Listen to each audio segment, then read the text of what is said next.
За албагчд нь Мартин 8-ны мэдчилгээд амжуулах гээд ороод ирсэн бай. Та хоёрыг яаж баярлуулдаг вэ асуугаад ингэж баярлуулдаг юм байна. Тийм байна.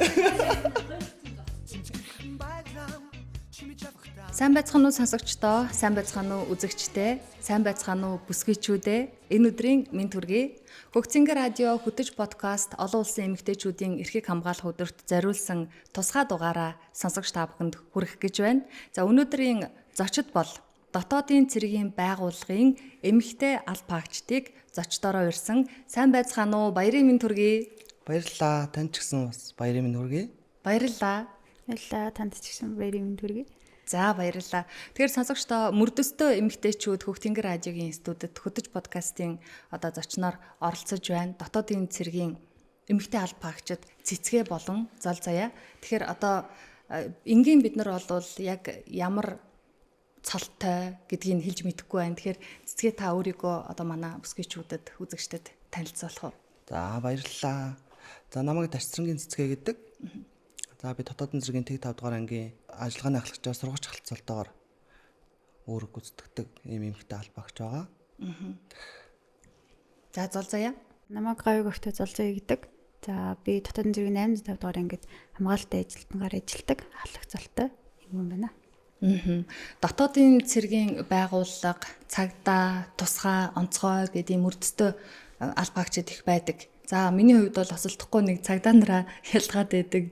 Ямархуу чигүүрхтэй ажилдаг гэдгийг онцгой цагдаа хоёрыг баримжаалчаад байдгийн. Харин дотоодын цэргийн байгууллага яг ямар чигүүрхтэй ажилдаг байгууллага вэ гэдгийг хэлж өгч болох уу? За дотоодын цэргийн байгууллага маань за 104 жилийн түүхтэй ийм байгууллага. Тэгээд дотоодын цэргийн чигүүрэг маань одоо олон чигүүрэг байдаг. За тэрнээс хамгийн одоо нийт төргөн тавьдаг чухал нь бол одоо Усын онд чухал объектыг харуулах хамгаалтыг 24 цагийн турш тасралтгүй одоо зохион байгуулах ийм чигүүрэг байдаг.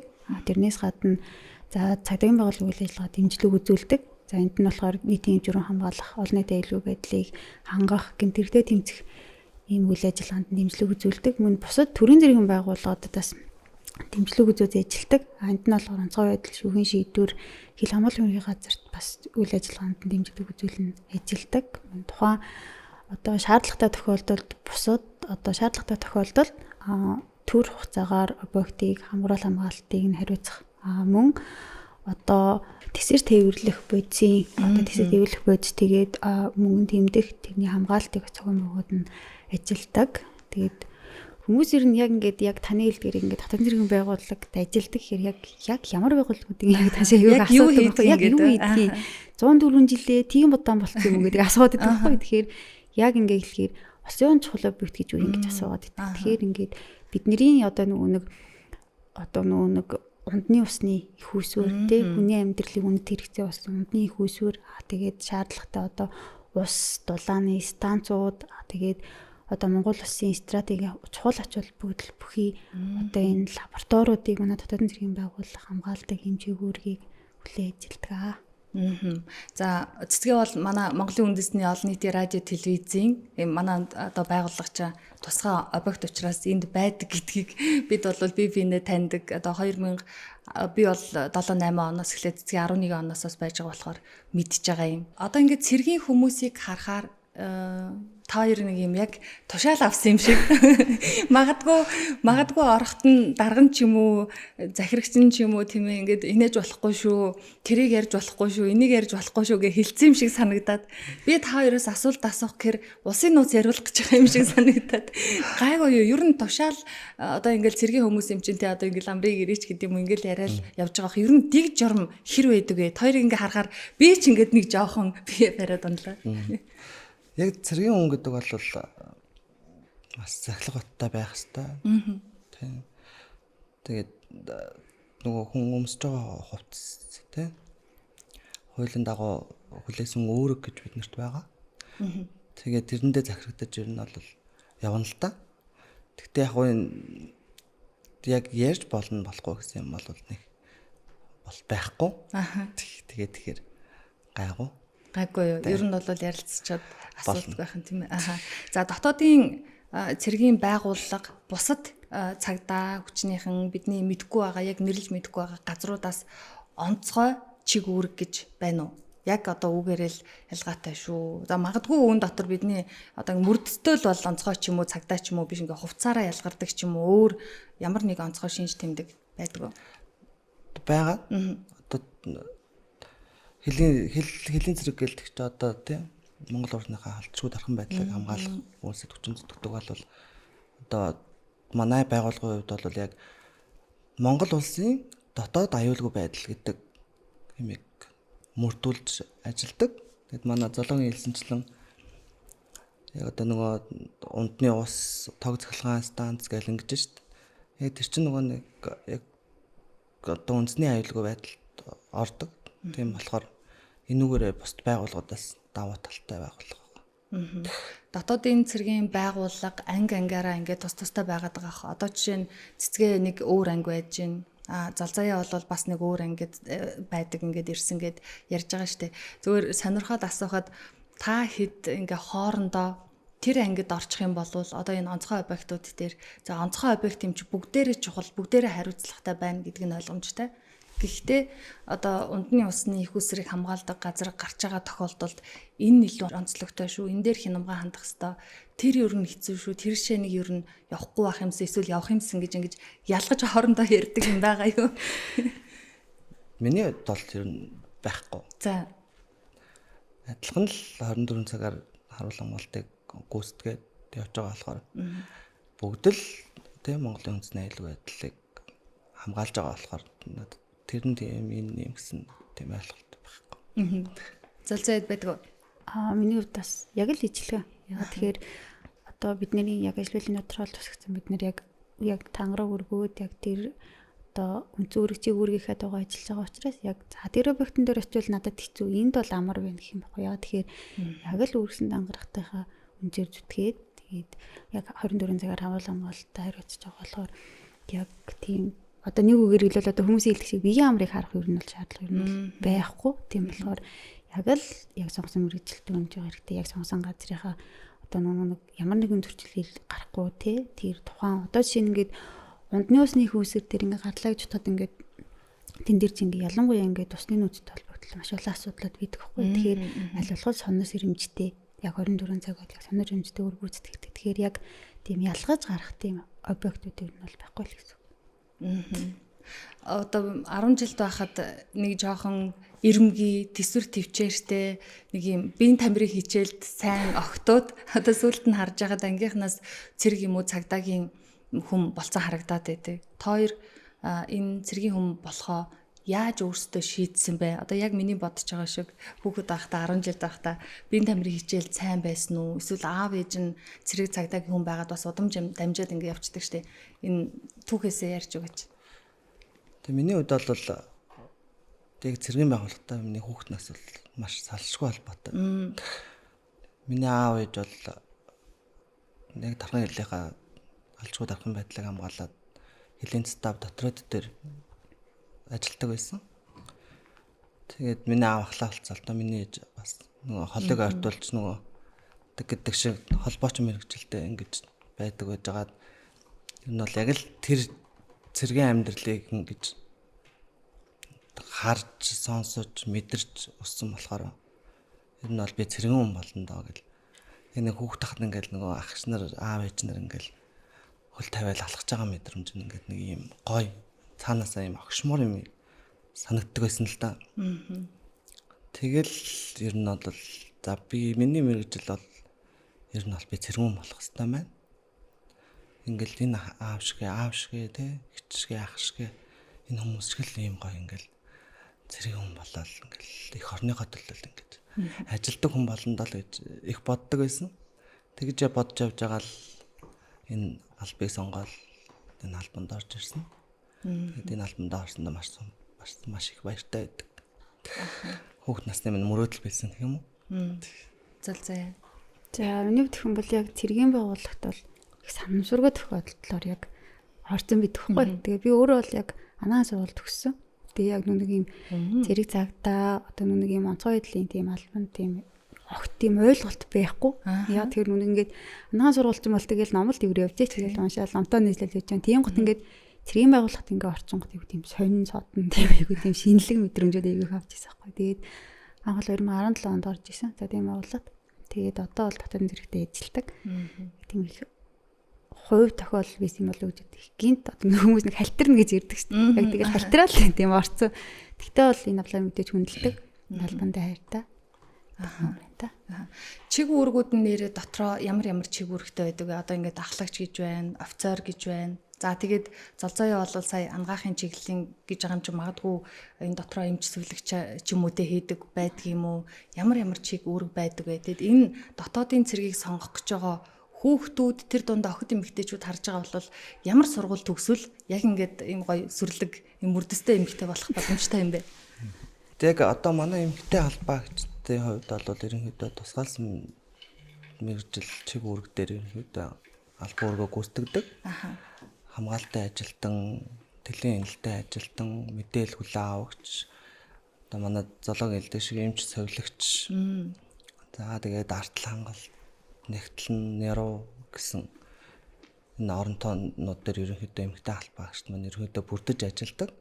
Тэрэн дотроос хамгаалтын ажилтан гэдэг нь болохоор яг ерөнхийдөө нэг объектын хамгаалтанд яг эрчүүцгээл адилхан ингээл 24 цагаар нойргүй хонол эрчүүтэйгээ адилхан үүргээ гүйцэтгэл ингэж явдаг болвол одоо дотоод зэргийг сонгоод орж ирж байгаа эмэгтэй албаагчтай л гээд эрхцөөч мэрэгжил эмч цэвэрлэгч тэгээ тусгай мэрэгжлийн гэдэг нь болохоор нэгтлэн нэрв гэсэн мэрэгжлүүдийг сонгоод суралцах юм бол манай байгууллагад орох боломжтой. Хоёрын ярианаас анзаарч яхад дотоодын цэргийн алба хаагчид одоо төрөл бүрийн мэрэгжилтэй байж болдгийм байна. Золзой жишээ нь ангаахын сургууль төгссөн гэд танаа байгууллагаас алба хаагчдынхаа мэрэгжлийг дээшлүүлэхэд яаж анхаардаг вэ? Одоо ингээд совилогч, эмч байж байгаа нэгтлэн няруу гэд өөр ингээд мэрэгч дээшлүүлээд явах уу? Явуулгүй явах уу? Одоо манайх ингээд байнгын албаа одоо байнгын бүрэлдэхүүнээ мэрэгжил дээшлүүлэх одоо явцыг бол маш сайхан дэмждэг. Одоо жишээ нь бүгд найрамдахтай ард улс, Турк улс, Оросын албаны улс гэх мэт одоо орнуудад одоо ингээд мэрэгжил дээшлүүлэхээр явуулж байна. За дотооддоо бас суралцуулж одоо мэрэгжил дээшлүүлж байна. Тэгэхээр маш сайхан боломж болцоогоор хангадаг л да. Энээс гадна нөгөө маш ганцхан байнгын бүрэлдэхүүнээс бүрдэхгүй. Хугацаа зэргийн албаагч гэж байдаг манай байгууллагад. Хугацаа зэргийн албаагчд нөгөө эрэгтэй хүн нөгөө дэрхэн мас төрснийх нэг тэгээ цэргийн албаа хаагаад нэг тэ энэ чинь бас нэг эргэн үнэ өөрөг шүү дээ эрэгтэй хүмүүсийн хувьд тэрийг хаах гад хугацаа зэргийн албаагчдыг бол манай дотоод цэргийн байгууллага татаж авдаг. Тэгээ хугацаа зэргийн албаагчтай хүртэл бид нэр сургалтыг бол энэ бол яг дадлаг сургалт бол ингээд өдөр яг ингээд цагийн хуваарийн дагуу явагдана л та. Тэрний хажуугаар хугацаа зэргийн албаагчд гэж байдаг. Тэгээ хугацаа зэргийн албаагч руугаа чиглэсэн өдөр тутмын сургалтууд бол яг цагийн хуваарийн дагуу яг ингээд 24 цагийн турш явагддаг бол бас дээрээ нэг хугацаа жилийн зэрэг албаа хаах гад ирсэн албаагчдаа бас орхон дэд сургуультай хамтраад бакалаврын сургах боломжоор нь бас хангаж өгж байгаа. За хажуугаар нь цэргийн албаа хаагаад зөвхөн гараад явчих биш одоо жолооны сургуулиудтай хамтраад бас жолоонд сургаад цэргийн албаа хаагаа гарахтаа нэг бие үнэмлэхтэй те жолооны эрхийн үнэмлэхтэй болоод гарах иймэрхүү нөхцөл болцоогоор ер нь бол албаагчдынхаа суралцах орчин нөхцөл байдал мэрэгжил дээшлүүлэхдээ маш сайн анхаарал хандуулж дэмждэг. Одоо цэргийн хүмүүс чинь сонсож байхад манай аавч гэсэн цэргийн хүн байсан. Цэргийн ангид одоо насаараа ахлагч байсан ийм хүн хүүхэд байхад бас ингээл цэргийн хувцс байж идэг 10 згэл тэр дотор нь бэлэн байдалд одоо авч явах хэвээр хүүхэдээсэн болохоор тэрийг нь яг нээж нэгжиж үздэггүй байсан юм байна. Одоо бодоход та бүхэн бас ийм бэлтгэлтэй байдгүй. Одоо ингээл хизээч энэ нэг тушаал авахд магадгүй гэртээ амарч яхад зуны амралтаар ээлжийн амралтаар байж хаад гинт дуудагдаад л ирэхэд үгүй чадахгүй чүлээ авъя гэсэн юм байдгүй юу? Тэр бэлэн байдлын хувьд хэр бэлтгэлтэй байдаг вэ? Тэр нь бол хоногийн 24 цагт бэлэн байна. Ээлжийн амралтаа 9 жил уцаа унтрааж болохгүй. Байнга уцаа чагналтанд байлгах хэрэгтэй. Тэр нь бол дуудсан цагт одоо тогтсон газар ер нь бол би бэлэн байх хэрэгтэй л бол байх л хэрэгтэй. Ягаад гэвэл би Монголын тангараа өргөцсөн албаагч юм. Тэгэхээр тийм байхгүй, очихгүй, чөлөө авъя гэсэн юм бол ер нь бол байхгүй. Тэгээ би бас 2009 оноос хойш яг энэ байгууллага тасралтгүйгээр одоо 17 дахь жилдээ ажиллаж байгаа. Одоо ингээ ярихад бас яг ингээ хүүхд өвдлөө гэхэд хүртэл өөргөө гүйцэтгэл 24 цаг сууж хахад өөргөө гүйцэтгэл сууж хахад хүүхд талуурлаа өвдлөө гэлдэг юм бол ерөөс сэтгэл байгаа ч гэсэн очмоор байсан ч гэсэн хүний ээж хүн гэдэг ч бас нэг шүү дээ. Тийм байлаа ч гэсэн огт тэг чөлөө авч явж байгаагүй. Ер нь бол явах тийм биднэрт ирэх байхгүй. Ер нь тийм чөлөө зөвшөөрлөний асуудал байхгүй. Залзаа яд гэж бодогд тэгээ.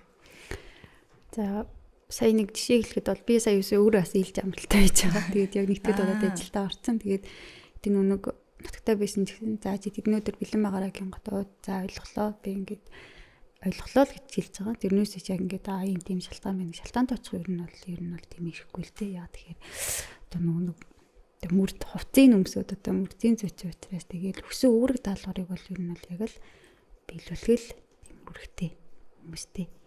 Тэгэхээр нэг тийм одоо шалтгаан гэдэг чтэй тийм хүмүүсийн ярьдаг шиг тийм бол тооцвол ер нь бол тийм ирэхгүй л хүмүүс байгаа да. Тэгээд яг нэг өсөө үүрэг даалгаврыг цог тухай бүрдэн түргэн шуурхай биелүүлнэ. Тийм л. Ингийн тулд арга гэрх ойлгодог байх хэрэгтэй байх.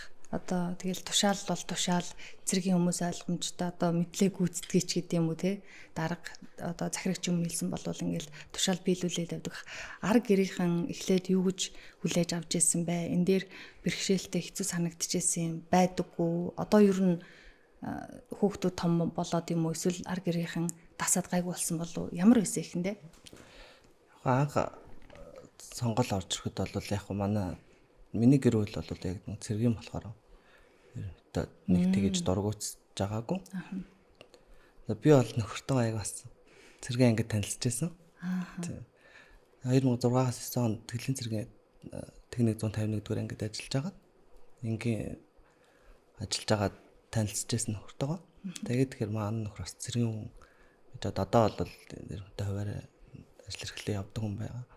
Тийм болохоор ерөнхийдөө цэргийн байгууллага цуг танилцсан болохоор нэг тэгэж тийм байна, хэцүү байна. Одоо болооч ингэж гэж ер нь бол тэгжээс удаа байхгүй. Миний хувьд ээжийн хувьд болохоор яг миний ингээд арталыг ингээд бол яг батаадаг. Миний хүүхд өвдөх. Тэгэл өглөө ингээд унтж яхад 4 цаг 5 цагт тэгэл гинт бэлэн дуудаал харан заа өрөөл би гарахад яг дахиад миний ээж дахиад бэлэн дуудаж байгаа юм шиг дуудагдчих. Манай гэрт ирдэг. Нээж бэлэн дуучлаа хүүхдүүд ондуулаар өгсөн шүү ээж ирээд. Бэлэн дуудах гэж ярьдаг юм байна тий. Цугларал команд тохиогоор ажиллана гэж ярина. Цугларал команд тохио ажиллахаар болчлоо ээж явлаа шүү хүүхдүүд ондуулаар өгсөн шүү. Ирээд хараатгаараа гэл. Тэгэл яг тэгэл ээж яг цэргийн хүн шиг тэгэл өглөө өрөө 4 цаг 5 цагт ирээл миний хүүхдүүдийг харж өгөөл ингээд байж байгаа да. Тэгээд миний гэр бүлийн хувьд бол маш сайн ойлгодог бас тийм хүмүүс байдаг. За золзоо ангаахаас халтарч орж ирсэн.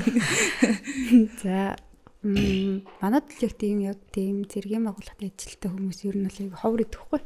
Яг ингээ анаахын салбартаас ажилтдаг хүмүүсээс ховор идэг. Тэгээ айгүй нэг тийм холсон мэрэгчлээ хүн бол тараад тийм. Тэгээд яг ингээ цэргийн байгууллагад анхаа ажилд орж байхдаа лав ит мөн айгүй бахархаж ирсэн байхгүй. Тэгээд за ингээд цэргийн байгууллагад ийм юм байгууллагад орохоор боллоо. Тэгээд зарим жилдээ очиж чадахгүй шүү гэлтийн гот. Өө за ажил төрлөөсэй гэж бижүүл болно гэл.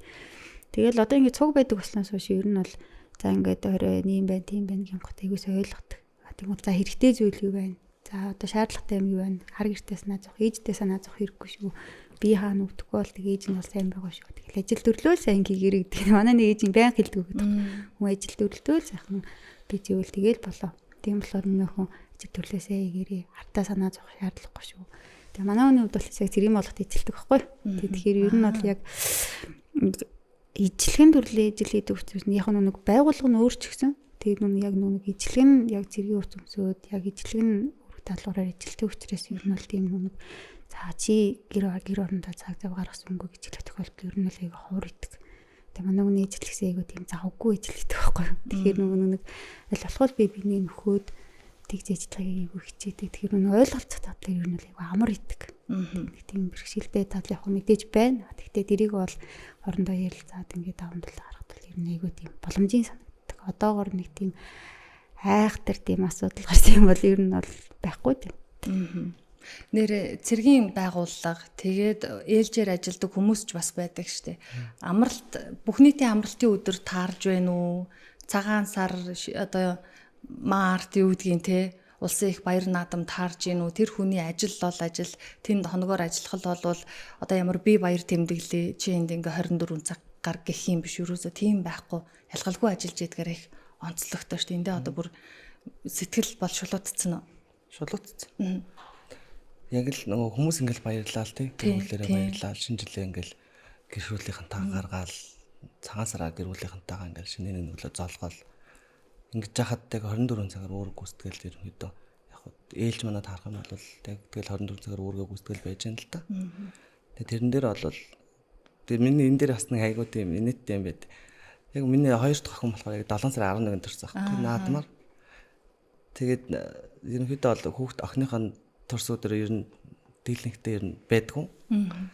Тэгэл морины хамгаалалт, улсын баяр наадмын хамгаалалт гэл ингээл бүрэн бүрэлдэхүүнээрээ гэл дандаа л сонсож ирдэг. Бүрэлдэхүүнээр ажилтдаг болохоор ер нь бол хоошоосоо ирэхгүй. Тэгээд октомбер охиныхоо турс өдрийг ер нь бол та нэг зарим нэг жилдээ хамт байж тэмдэглэн.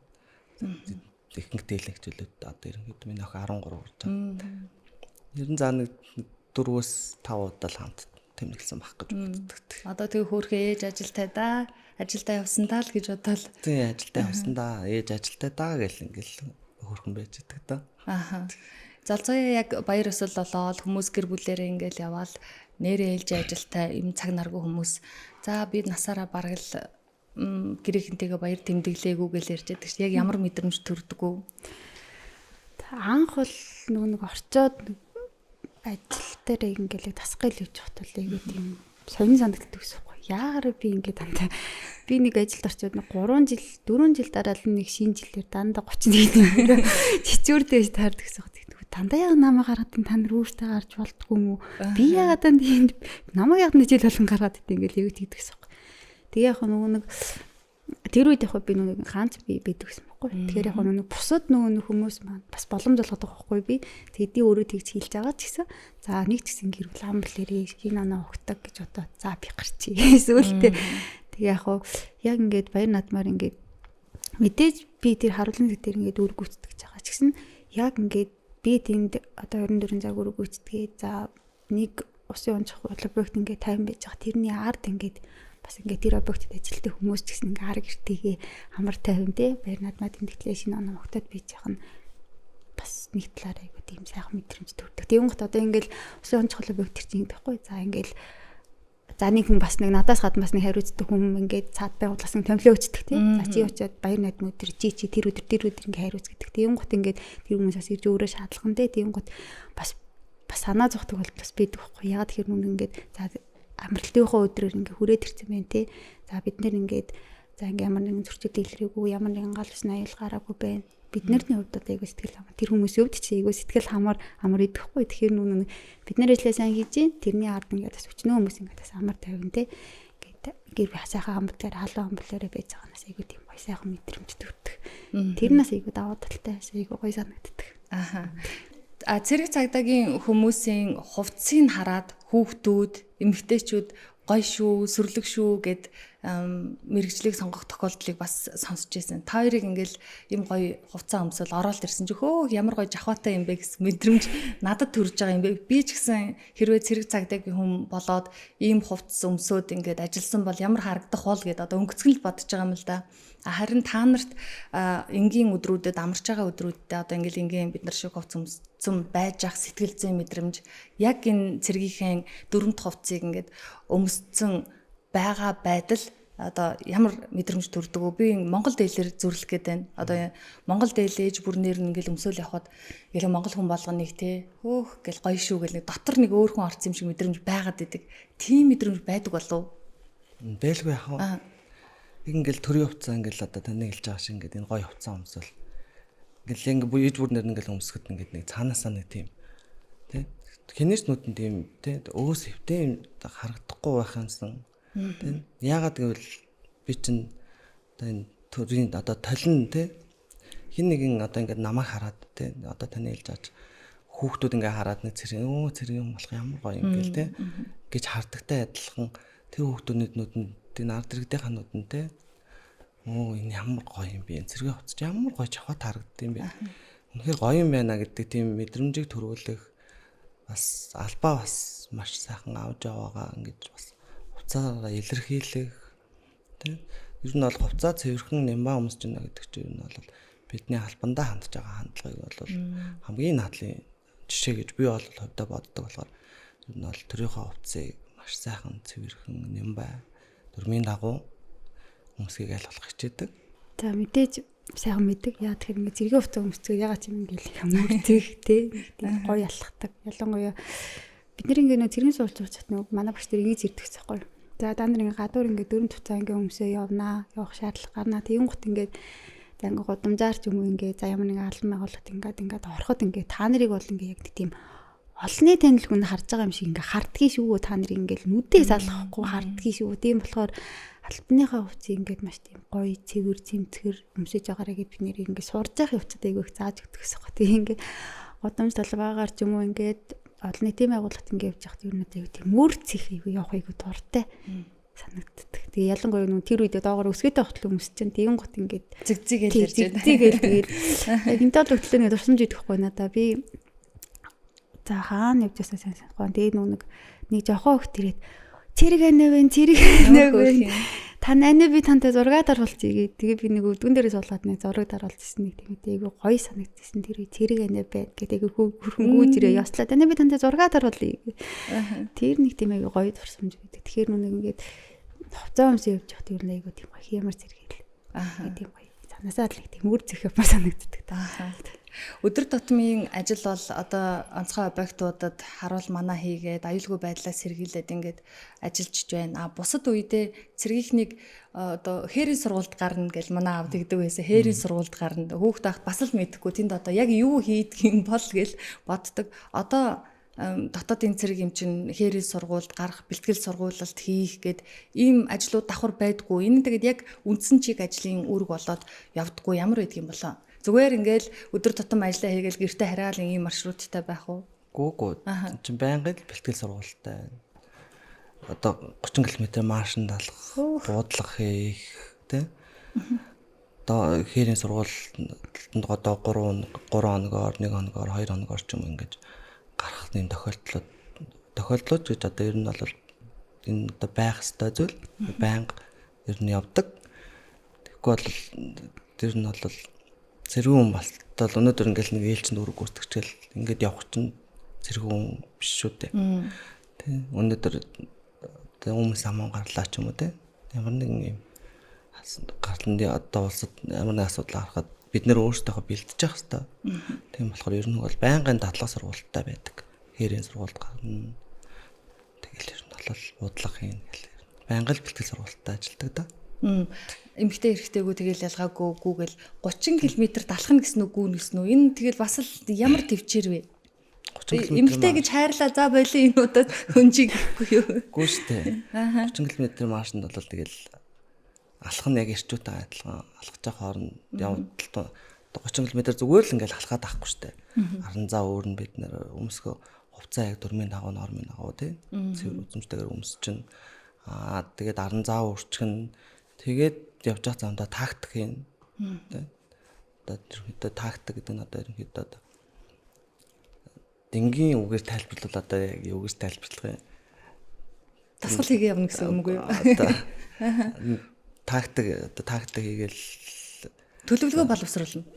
За яг энийг одоо юу гэж тайлбарлах? Юу гэж тайлбарлахаар 10 жил тахнууд биеийн тэмрийн хичээл ордог шүү дээ бид нэр. За тийм гот ингээл нэг ингээд одоо ингээл биеийн тэмэр дуусны дараа за ингээл нэг саадын зурсууд тэгэл бид ихтэй ингээл юм дээр өсрөөлтэй ингээл даваад тэрэн шиг ерөнхийдөө нэм тактик гэдэг бол ерөнхийдөө тэмдэг төстэй ингээд явж байгаа. Даваа саад давж явах юм. Ямар нэгэн даалгавар биелүүлээд явах тийм. Тэрийг л тактикчлаад ингээвэр хэлвэл одоо нэг биеийн тэмрийн саадыг ингээд авдаг шиг тэрэн шиг ингээд тактик. Хүүхд тахт нэг ингээл нэг дэггүүтэл нэг модон морин дээр гүөх ч юм уу те. Одоо эсвэл нэг юм доогуур ингээл нэг тороос нь доогуур ингээл мөлхөөр гарах ч юм ингээл хүүхд тахны дэггүй зангаар ингээл яадаг байсан шүү дээ. Тэгээд тэрнтэй адилхан л ер нь тийм саадуудыг л бид нэр давж гараал тэгэл 30 км маашаа үлдээл. Тэрийн ерөнхийдөө бидний хэлээр тактик гэж хэлээд байгаа юм. Тийм. Зэргийн хэллэгээр ер нь тодорхой хэмжээний даалгавар өгөөд тэрийг бид нэр ингээ биелүүлээд яг ер нь бол тактик. За тэрэн дотор нь одоо ингээл за ингээ моттой газар бол ингээл хүн ингээд за тэнд нэг тийм хүн байгаа шүү ирээ хагаараа гэдэг ч юм уу те. За тийм одоо эмнэлгийн тусламж шаардлагатай хүн байгаа шүү гэдэг ч юм уу те. Тэгэн гут нь тэрийг бид нэр ингээ баг болоод ингээ одж ирэхтэй тэгээ эмнэлгийн тусламжаа үзүүлэх заагдсан газар авчихыг ер нь бол тактик гэл. Тийм даалгавар ерөнхийдөө биелүүлээд явдаг. Гэж бодлооч байна. Дотоодын цэрэг ихэвчлэн эрэгтэй хүмүүс байдаг байх гэж бодож байна. Одоо хэдэн хувь гэж ярил улсын нууц болох байх тий. Тэгээд барагцаа баримжаагаар ер нь хэдэн хувь нь эрэгтэй байгаа, хэдэн хувь нь эмэгтэй байдаг бол энэ одоо алба хаагчдын үндсэн чиг үүргэн жоохон ялгаа байдаг болов. Одоо эрэгтэй хүмүүс нэг арай хүнд хүчээр ажлыг хийгээд энэ эмэгтэй алба хаагчд нэг арай нэг юм ажлыг хийн гэсэн юм байдаггүй.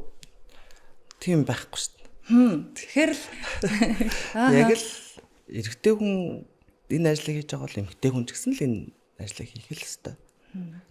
Тэгээд тэгэхээр эрэгтэй чи эмэгтэй юм чинь за яах вэ те гэсэн тийм ерөөсөө ойлголт байхгүй. Тэгэл адилхан л үүргээ 24 цаг суугаад бид нэр камерыг хянаал суух ёстой бол 24 цаг бид нэр камера хянаал тэр хүмүүст ирчүүдээ адилхан суух ёстой. Одоо тэгэл өмнө самон гарлаа гэл тэгэхэд одоо тий хуцаа өмсөл цуг гаргах ёстой бол цуг гаргах ёстой. Хизээч арын албанд за эмгтэй юм чи арын албанд үлдчихтэй гэсэн тийм ойлголт байхгүй. Адилхан л ирчүүдтэйгээ адилхан бүгд л явдаг. Тэгээд Мартин 8 цэргийн баяр хоёроор бас хоёуланд баярлждаг байх нь шүү дээ. Тийм яах вэ? Яг цэргийн эмэгтэй хүмүүсийг хошноор бас яриад байдаг шүү дээ. Цэргийн баяр болохоор эхнэрүүд нь нөхөртөөгөө адилхан баярладаг гэж хошин яриад байдаг. Тэгтэл та хоёр одоо яг ингэж бэлэн жишээн сууж байна. Арга эрт ер нь хөвжөлтэй юм болох уу? Болно. Маа нөхөр одоо цэргийн баяр болгоноор л жил болгоно л яг ярьдаг. Харин ч Мартин намнаар ингэ баярлсан мэт арай. Одоо цэргийн баяраар би баярлна гэдэг л тэгэнгүүт нөхрийгөө явуулаад тоглолт хэлдэг байхгүй. Гэхдээ харин би ч мөрцтөн хүн штэ. Би ч гэсэн баярлаа штэ гэл тэгэнгүүт. Гэл манай хүн дандаа тэгдэг. Тэгээд тэгэхээр манай хүн тэгэл адилхан л яг л яг нөхрийгөө баярлуулж байгаа ч гэсэн тэгэл мөрцтөө гэдэг дээр давхар цуг баярлж л байдаг тий. Тэрүүгээр маш давуу талтай их юм уу. Бас албаараа багч байгаа гэх юм уу. Энэ албанд бас ингэж явж байгаа да бас баярлдаг л нэг өдрүүдийн нэг л дээ. Залзаагийн гэрт асуудал хөөрхөн хөгжилтэй юм болох уу? Болгүй яг уу. Би чинь нэг ахтай. Тэгээд нөө тэргийн алба хаагаад ирсэн байдаг байхгүй. Тэгэл нөө би хос хоёр эрэгтэй дүүтэй байхгүй. Тэгэл ингээл Мартин цэргийн баяр болонгот ингээл манай ээж бүх хүнд ингээ баяр хүргээл аав маань хүргээл ах маань хүргэжсэн. Гинт надраарсан. Өө нэр миний охин ч юм уу ижлэхэн цэрэг штэ гээ. Нэг анх цэргийн болж байгаад яг тэгээд тэгээ одоо тэрнээс өч юу нь бол яг ингээд цэргийн баяр болгондоо над руу задлаад. За миний охин чинь цэрэг шүү дээ. Цэргийн баярын минь түргээ гээл. Жил болоо ингэж ярьдаг. Тэгээ тэрнээс аягүй тийм сайхан санагддаг. Тэгээ эргэн дөрөнд хүмүүс бол угаасаа байнга хэлдэг. Одоо ингээд дөхөөд ирэн гот одоо хэлээд эхэлнэ. Одоо ингээд Мартин одоо тэгэхээр цэргийн баяраас баярлах уу гээл ингээд ер нь ингээд Мартин нэм дуусаад ер нь энэ яриа аягүй их тэгж эргдэж эхэлдэг. Тэгээ эхлэн дээ. Одоо энгийн албан газрууд бол манайхан цэргийн баяр март боллоо гэж бодоход өнөөдөр ч одоо 3 сарын 8-ны өдөр охид эмэгтэйчүүд чинь хамаг гоё дээрээ тавиад амралтын өдрөд харж байгааг жилхүү сэтгэл санаа бол их гоё өөдрөг байгаа. За тэгээд урд өдөр нь ч юм уу дараагийнх нь өдөр ажлын газрынхан баярлуулна гэл одоо баг тогтсон нэг юм ёс шахуу юм байгаад штэ. За тэгэл хүйсээ харьцаа харж байгаа л нэг 10 эмэгтэй 2 эрэхтэй байвал бас хэцүү. За тэнцүү байвал нэг аятайхан яг ингээл албан газрууд баярлуулцдаг. Одоо танаа дотоодын цэргийн хувьд чинь нэгэл хүн төсөөлөгтөл цэргийн газар хэрэл эрчүүд ч олон байгаа. Дандаа л эрэхтэй албаагч нар дийлэнх нь байгаа шүү дээ. Алган дээрээ бөмбрүүлэх үү? Ер нь Мартин 8-ыг мөрдөстэй эмэгтэйчүүд ерөөсө хөл газар бараг гიშхгүй юу? Энд яг тэр өдөр 3 сарын 8 томилгоотой болол томилгооноос чөлөөлөд аваад ерөөсөө л найраа байхгүй тэгээд ахарна. Тэгээ яг цөөхөн хэдэн яг нөгөө 24 цагаар үүрэг гүйцэтгэдэг цөөхөн хэдэн эмэгтэй албаагч байдаг болохоор. Тэгээд яг нэг өдрийн гараагийн зохицуулаад. Тэгээ штэ март ч одоо бүх нийтийн амралтын өдөр байхад чинь тий. Амраагаад бас баярлуулнаа бид нарыг үсдэг. Залзаа яг энэ мартын 8 цэргийн албанд байхын давуу талыг юм хүндэтгэлтэй гоё талыг мэдэрдэг үү мартаар ингээл ажлын газрынхан баярлуулж байна. Гэртээ очиод баярлуулсан нэг юм гоё мэдрэмж. Мэдээж айгүй сайхан санагддаг. Яа тэгэхээр нүг бусад үед бол ерөөсөө тийм ялгаа гарахгүй шүү дээ. Одоо нүг 365 оны ганц л өдөр тийм ялгаа. Ер нь бол яг гарч байгаа нүг зэрэг ингэдэг бол яг тийг нь ганц л мартын 8-аар л одоо нүг нэрийн тийм ихтэй хүмүүс бас баяжлдаг тийм болохоор тэр өдөр л ганцхан ялгаа гарч байгаа. Тэрнээс бусад өдөр л ерөөсөө тийм ялгаа гарах ерөөсөө боломж авахгүй. Зэрэг л бол зэрэг өрдөө ихтэй эмхтэй гэж заахгүй зэрэг л бол зэрэг ганцхан мартын 8-аар л тийм ялгаа айгуу тийм одоо гардаг гэх юм уу. Тэгээ гэртээ очихоор ер нь бол за гэртээ очиод бол мартын 8-аар бол тэгээ бүр ихтэй даам гарна гэдэг шиг нэг даам биш дөө гэдэг шиг даам гарна гэдэг шиг. За өнөөдөр бол баярын өдөр шүү. Тэгвэл нэг юм бас сонирхолтой санагдчихлаа. 3 сарын 18-ны өдөр чинь бас их хөөрхөн талцаан болдог.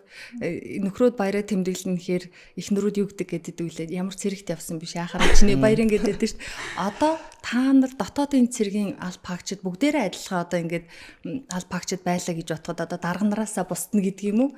Тэгэхэд та нар эмэгтэй юм чинь бид нар арай жоох илүү баярлна эрэгтэйгээрээ гэдэг нэг хүүсийн жоох ялгаа гарах уу? 18-ны өдөр яах вэ? Тэнцүүл үзэлцээд авах уу? Баярлалчин та. Тийм үү. Ерөөсөө тийм алхам мэдрэгдэхгүй юу? Яг гоо тэгэл бүгд л мөрцтэй юм чинь. Тийм. Тийм болохоор нэг тэгж амар яг гоо ялгаа гарахгүй. Гэхдээ бол яг гоо дээш эрэгтэйгээрээ гээд авахгүй юу? Гайгаа. Нэгэнт нөө эрчүүдээ яг гоо тодорхой хэмжээний хөргөн бас баярлуулах гэж хичээнэ. Бас дотроо тий хэдийгээр мөрдөстэй ч гэсэн мартаар баярлуулсан юм чинь. Мартаар баярлуулсан юм чинь. Цөөхөн хэд юмхтэй байдаг ч гэсэн нэг тэр хүндээ нэг бас баярлуулах гэж бас хичээдэг. Золоод яас тийм мэдрэмж төрдгөө. Цэцгээ бол одоо ер нь тэгдэггүй гайгүй гэж байгаа. Золоо бас өөр ээж магадгүй. Одоо би бүр золоо болцсон явж штэ золоо. Ер нь бол гайгүй штэ. Яг нэг тийм чи эмхтэй мартын 8-аар баярлчаад одоо бид нартай баярлах гэлээ. Ер нь бол тэггүй. Гэхдээ яг нүг одоо шинэ ингээд энэний өмнөх одоо жишээ нь би нүг цагдаагийн бодлогод ажиллаж дотн зэрэгт орж ирсэн байхгүй. Тийм гот нүг өмнө ажиллаж байсан газар маань ингээд яг эрэгтэй эмхтэй хүмүүс ер нь айгүй тийм тэнцүү байдаг байсан байхгүй. Тийм гот бид нар нүг яаж баярлуулт байсан гэхээр яг нүг эрэгтэй хүмүүс нүг ажилласан зүйлүүлээд бид нар өөрсдөө арын даад үлддэг байсан байхгүй. Нэг хөглж өгнөө тэр өдөр чод нүг тийм нүг ажил мэргэжил солих өдөрлөг гэдэг шиг юм ер нь л айгүй болно. Гэхдээ одоо л ярьцангуу гайгүй. 18-нд ажлын чөлөөлөлд эмэгтэйчүүд барахгүй үзтээ. Барахгүй шүү дээ. Эмэгтэйчүүд зөөхөн тулдаал 8-нд ажлын чөлөөлж байгаа. Тэгэхдээ эмэгтэй үлдсэн байж үл одоо болохгүй. Яг нэг ер нь бол тийм солих нэг чөлөөлөх тийм боломжгүй бас ажил мэргэжил байна л да. Одоо мэргэжлийн онцлог. Одоо шинэ би суулгч шүшүүдээ тэгээд нэг ангийнхаа эмнэлэгт ажилт байхад тэгээд яг нэг эрэгтэй эм зөвлөгчнөр байхгүй тохиолдолд өөрөө л гарч тарж байгаа. Тэгэхээр нэг тийм чөлөөлөх боломжгүй бас ажил мэргэжил яг нэг тусгай мэргэжлүүд бол ер нь бол байна. Тэгэхээр одоо тэр өдрөө бол заа гэл одоо гарна ажил үүргээ гүйцэтгэндээ. За золоо цэцгээ хоёулаа дотоодын цэргийн байгууллагын аль пагчид эмэгтэй аль пагчид гэхдээ нэг нь тэг 5 дугаар анги 805 дугаар анги гэдэг ийм 2 анги байгаад байна. 2 анги байгаа учир нь энэ чиг үүрэг нь бол адилхан байгаад байна. Энэ 2 ангийн ялгаа ч юм уу эсвэл түүх тусдаа байгаа бах та. Тэр түүхээ ярьж өгөх үү? Ангийнх нь одоо ингээл үзэл за манай цэцгээ юу ярих нь ангийнхаа тухай гэл хараад хийж байгаа даа. Тий. Ялгаа байлгүй яах вэ? Одоо манай татан зүрх додоор анги чи одоо арт түмний донд бол одон тороо гэдэг нэрээр алтарсан юм байгууллага. Тэгээд ягаад одон тороо гэдгсэн тэгэхээр энэ болохоор манайх 3 одонтой. Тийм 1932 онд Цэргийн гавьяаны одон, 1957 онд 1957 онд Сүхбаатарын одон, 1972 онд Байлдааны гавьяаны Улаантойгийн одонгоор шагнуулж байсан юм. Бас цөөн хэдэн ийм төрлийн цэргийн байгууллага гэдэг нэг нь манай байгууллагын үүсэл хөгжил гэдэг юм бол 1922 оны 7 сарын 16-нд их Жанжин Дээс Сүхбаатарын санаачлагаар 13 хүний бүрэлдэхүүнтэйгээр анх тусгай тасаг гэж байгуулагдажсэн. Одоо төрийн цэргийн байгууллага, одоо ууган байгууллага болох дотоодын цэргийн тэг 5 дугаар анги буюу одоо 3 одонтой манай анги маань өсч хөгжижсэн төвхтэй байдаг. 104 жилийн төвхтэй. Ийм өнөр өтгөн ийм сайхан хамт олноос бүрдсэн ийм олон жилийг артаа өнгөрөөсөн маш сайхан маш олон түүхийг агуулдаг ийм байгууллага ажилдаг. Тэгээд энэ байгууллагатаа бас ажилдагдаа бас маш их баяртай байдаг. Энэ бол дотоодын цэргийн тулгын чулуу тавьсан анги байгууллага бол манай анги.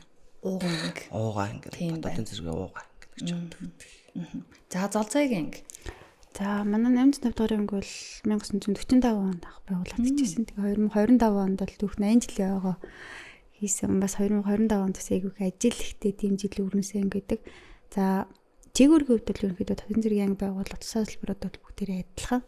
Манай ангийн хувьд бол за 1945 онд анх байгуулагдсанаас хойш ер нь одоо хүртэл за ус унтны хүүсэрийн харуулга маалтыг үздэг. Тэгэнгүүт за анх 1945 онд байгуулагдаад за тэгээ 1992 оноос хойш ер нь яг Дотоодын цэргийн 85 дугаар анги гэдэг нэршилтгэрүүдийг хүртэл ингээд үйл ажиллагаагаа явуулж байгаа ийм анги байгаа. Тэгээд 2025 онд бол түүх 8 жилийн ойгоо хүрээнд л маш олон арга хэмжээ зохион байгуулсан тийм анги байгаа. Тэгээд 2022 онд бол манай ангийг бол за Хошууч генерал Думбрагийн нэрэмжит анги болгосон байдаг. Тэгээ 2019 онд бол яг ингээд Тэрийн гавны удангоор шагнасан тийм түүхтэй анги байдаг. Тэгээд бас Дотоодын цэргийн байгууллагын бас ууган ангиудын нэг анжитын түүхтэй юм анги байна. Ийм ангид бас ажилтгаа.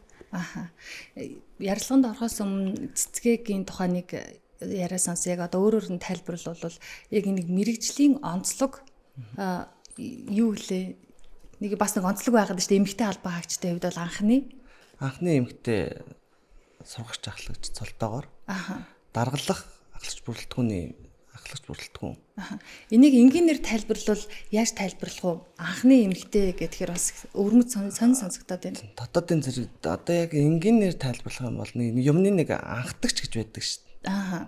Одоо тийварч дарганар нь дандаа хэрэгтэй байдаг гэсэн үг үү? Арай өөрөөр энэ яг энэ одоо ахлагч мэргэжлийн хэллэг байна уу? Мэргэжлийн хэллэг. Тэрнээс гадна нөгөө одоо дотоодын цэргийн байгууллага нөгөө ахлагч бүрэлдэхүүн дотор даргалах албан тушаал гэдэг юм байдгүй байж байгаад 2024 оныг Монгол улсын ерөнхийлөгч зөвлөгчний командлагч Ивэлдор санаачлагаар ахлагчийн жил болгосонтой холбоотойгоор энэ албан тушаал маань гарч ирсэн байдаг. Тэгээд 2025 онд би яг энэ албан тушаал дээр томилогдоод тэгээд дотоодын цэргийн хамгийн анхны эмэгтэй даргалах ахлагч бүрэлдэхүүний эмэгтэй сургагч ахлагч цолтоогоор ажиллаж байгаа. Анхны эмэгтэй гэсэн. За би ямар учиртай юм болоо дандаа эрэгтэй хүмүүс даргана байж байгаа. Нэг эмэгтэй болсон юм болоо гэж бодвол яг энгийн дээлэнх хүмүүсийн хувьд одоо бүгдийг гэж бас хэлж болохгүй. Мэдээлэл одоо энэ цэргийн талын мэдлэгтэй хүмүүс байгаа.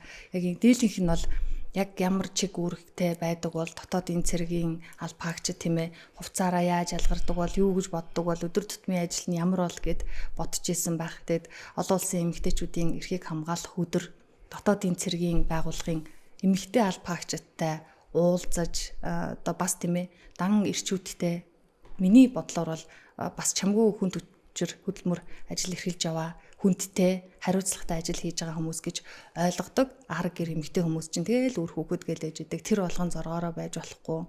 Тэгэд энийг тууштай хийж байгаа ийм хоёр эмэгтэйтэй ярилцсандаа, урьж ярилцсандаа баяртай байна. За бидний ярилцах цаг ерөнхийдөө ингээд дуусж байгаа учраас өнөөдөр олон улсын эмэгтэйчүүдийн эрхийг хамгаалах өдөр Мартин 8-нд тохиож байгаа болохоор хайртай хүмүүстэй Мартин 8-ны мэдчилгээг тус бүртээ дамжуулаад өнөөдрийнхээ ярилцлагыг жаргая. За баярлалаа. Тэгээд Монголынхоо нийт эмэгтэйчүүдтэй за алба хаагчид нь Мартин 8-ны мэдчилгээ дамжуулах гээд ороод ирсэн бай. Та хоёрыг яаж баярлуулдаг вэ асуугац ингэж баярлуулдаг юм байна. Тийм байна.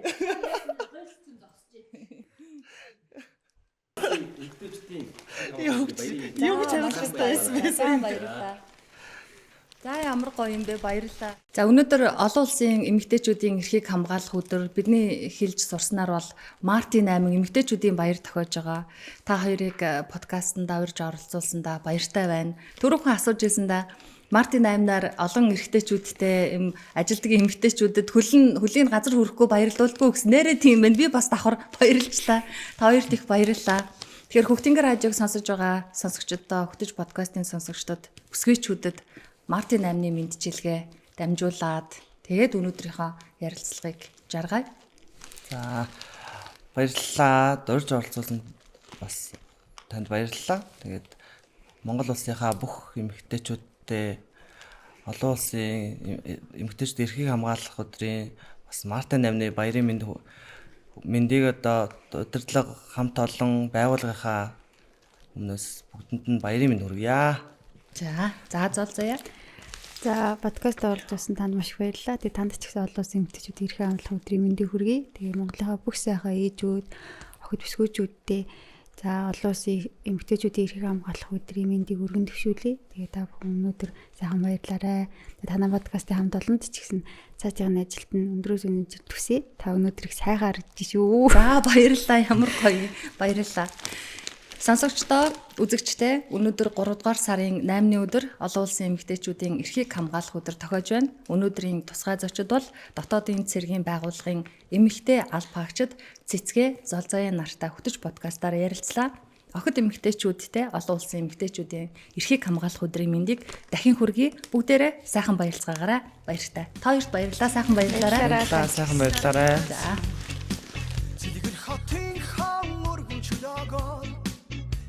залуустай мөр зэрэгцэн цэмцгэрхэн байглам чимиж авахтаа бүсгүй минь чи дэмсэж яваарай